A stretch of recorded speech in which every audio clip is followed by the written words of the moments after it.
আজকে চটজলদি lemon coriander চিকেনের রেসিপি নিয়ে চলে এলাম। নিয়ে নিয়েছি চিকেন, তার সাথে একটু গন্ধরাজ লেবু নিয়ে নিয়েছি, ভালো করে রসটা চিপে মেখে নিলাম, সামান্য একটু নুন, একটু টক দই, একটু গোলমরিচ।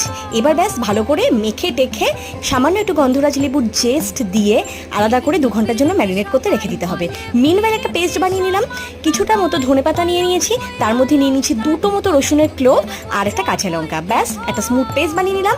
1.5 মতো পেঁয়াজও কিন্তু আমি পেস্ট করে নিয়েছিলাম। ব্যাস এবার কড়াইতে দিয়ে দিয়েছি সাদা তেল, একটু গোটা গরম মশলা ফোড়ন দিয়ে তার মধ্যে দিয়ে দিলাম পেঁয়াজের পেস্টটা, ভালো করে নাড়িয়ে চাড়িয়ে ওপর থেকে দিয়ে দিলাম আদা রসুনের পেস্ট, ভালো করে মিক্স করে একটু সামান্য গুঁড়ো মশলা যেমন হলুদের গুঁড়ো আর দিয়ে দিয়েছি ধনে গুঁড়ো, যেটা কিন্তু এই রান্নার মেন ইনগ্রিডিয়েন্ট। তারপরে ভালো করে নাড়িয়ে চাড়িয়ে একটু উষ্ণ গরম জল দিয়ে দিলাম, ধনেপাতা রসুনের আর কাঁচা লঙ্কার পেস্ট উপর থেকে দিয়ে দিলাম 2টো গন্ধরাজ লেবুর টুকরো।